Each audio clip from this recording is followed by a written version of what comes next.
G20 की तैयारियों में दिल्ली इस वक्त जगमगा रही है और इसी पर बातचीत करने के लिए बिल्कुल भारत मंडपम के सामने विदेश राज्य मंत्री हमारे साथ मीनाक्षी लेखी जी जुड़ गई हैं। मीनाक्षी जी, पूरी तैयारी और देखिए ये भव्य जगह, किस तरह की तैयारी है, कितना उत्साह है और अब तो एकदम बिल्कुल करीब है, तो किस तरह से सरकार इसे देख रही है, आपका मंत्रालय देख रहा है? देखिए, सभी मंत्रालय मिलकर, सभी लोग मिलकर इस पर काम कर रहे हैं, पर दो मंत्रालय विशेष रूप से जुड़े हुए हैं। एक तो विदेश मंत्रालय और दूसरा संस्कृति विभाग, क्योंकि हर जगह पर इन दो विषयों का खास तौर पे सम्मेलन है कि एक तरफ तो विदेशी लोग भारत में आएंगे और दूसरी तरफ भारत की हर वो चीज जो हमारी सभ्यता संस्कृति से जुड़ी है, उस सब का एहसास, उस सब को महसूस करवाना और अतिथि देवो भव वाली जो भावना हर भारतीय के मन में रहती है, उससे हम सब भी कोई अलग नहीं है, हम सब उसी का हिस्सा है। तो उस लिहाज से कि कहीं कोई कमी पेशी नहीं रहनी चाहिए और सब कुछ दिल खोल के स्वागत सबका। और दिल्ली तो आप जानते हैं दिल वालों की है, तो मेहमानों को लेकर ना थोड़ी सी ओहापोह की स्थिति बन गई है। जैसे पुतिन नहीं आ रहे हैं, रूसी राष्ट्रपति व्लादिमीर पुतिन, शी जिनपिंग के आने को लेकर लगभग हम माने कि इनकार ही कर दिया गया है। दूसरी तरफ जिल बाइडेन को कोविड पॉजिटिव हो गई हैं और जो बाइडेन का कोविड टेस्ट बार बार हो रहा है। इन तीनों के एब्सेंस, अब मतलब अभी तक तो जो बाइडेन आ ही रहे हैं, उस पर क्या जानकारी है मंत्रालय को और किस तरह से आप देखते हैं जिनपिंग का नहीं आना और पुतिन का नहीं आना? देखिए, क्या होता है कि जो नेगोशिएशंस होती हैं किसी भी विषय को लेकर जी, वो सब कुछ पहले हो चुका होता है। वो सब ये बड़े नेताओं के आने से पहले वो होमवर्क पूरा हो चुका होता है और वो घोषणा रह जाती है और कुछ फाइनल चीजें रह जाती हैं। तो ऐसे में कौन सा देश किसके द्वारा जो है रिप्रेजेंट होगा, वो उस देश की अपनी मर्जी होती है, उसमें तो हम कुछ कह नहीं सकते, कुछ बात भी नहीं रख सकते। कुछ अंदरूनी कारण रहे होंगे, कुछ भी कारण रहे होंगे इन लोगों का नहीं आने का, लेकिन जो उसका समिट से लेना देना कुछ नहीं है। आपको लगता है कि उसका असर नहीं पड़ेगा? नहीं, उसका कोई असर नहीं होता। और कई बार होता है कि हमारे यहाँ पर भी कि कई जगहों पर मान लीजिए प्रधानमंत्री जी को जाना है तो कभी वो नहीं जा पाते तो कोई और को भेजते हैं। किसी भी लेवल पे वो रिप्रेजेंटेशन होती है।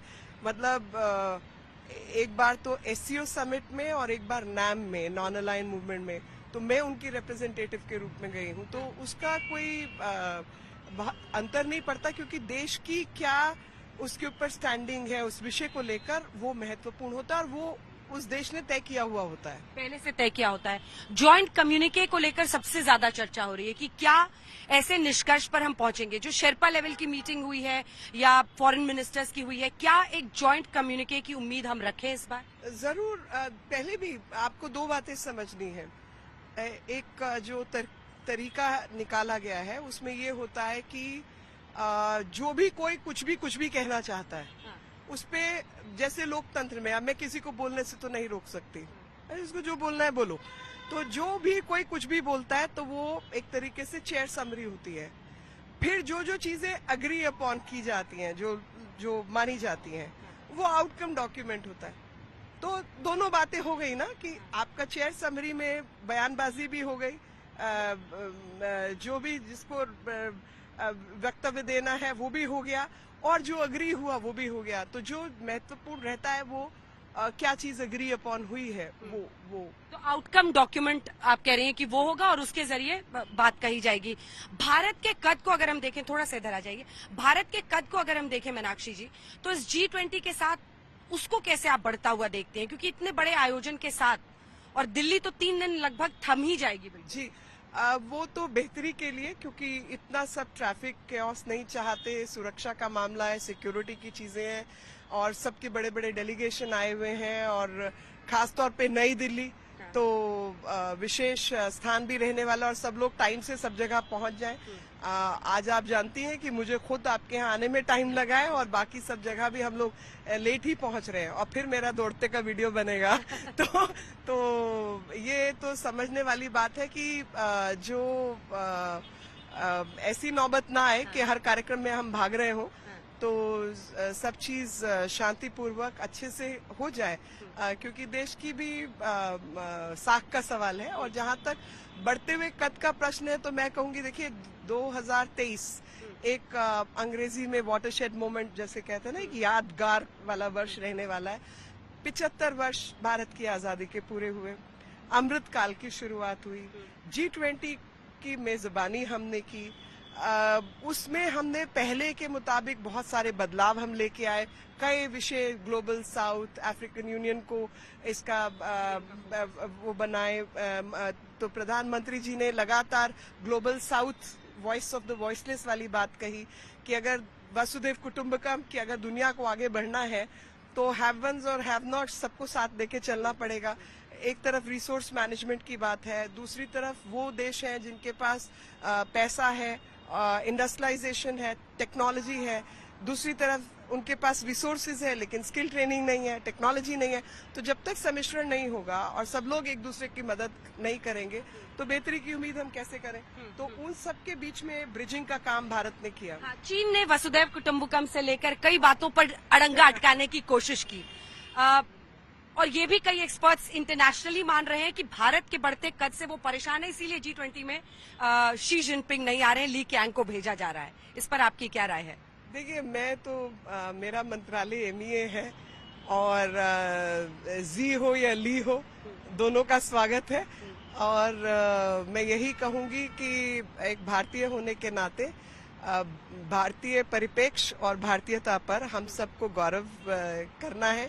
और साथ ही भारत का इतिहास रहा है कि चीन हजारों साल पहले कई जगहों पर तो भारतीयों ने जाके बसाया है। तो ये शायद बहुत लोगों को मालूम नहीं होगा कि खोतान अशोक के साम्राज्य के समय पर भारतीयों ने बसाया है।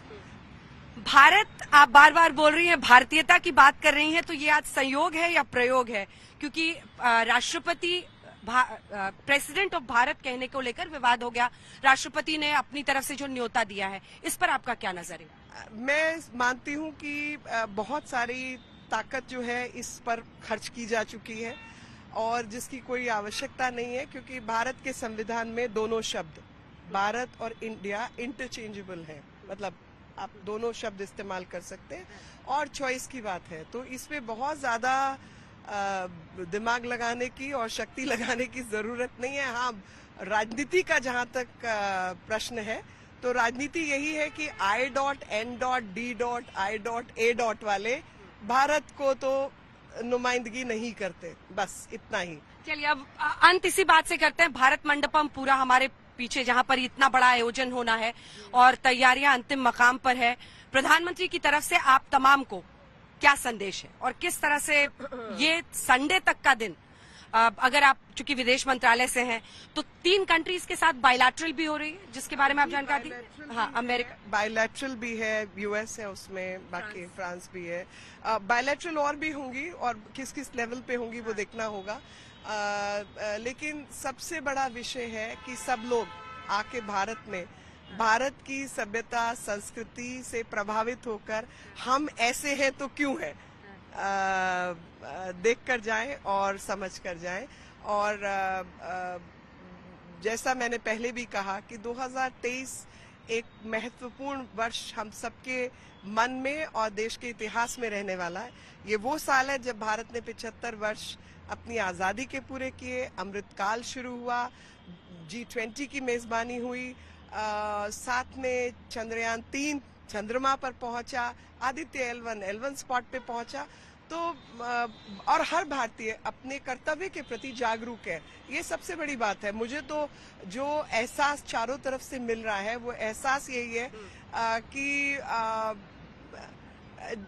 कम आय वाला, अधिक आय वाला, बिजनेसमैन, टीचर, आज क्योंकि टीचर्स डे है, टीवी के एंकर, हमारे जैसे लोग, स्वच्छता कर्मचारी,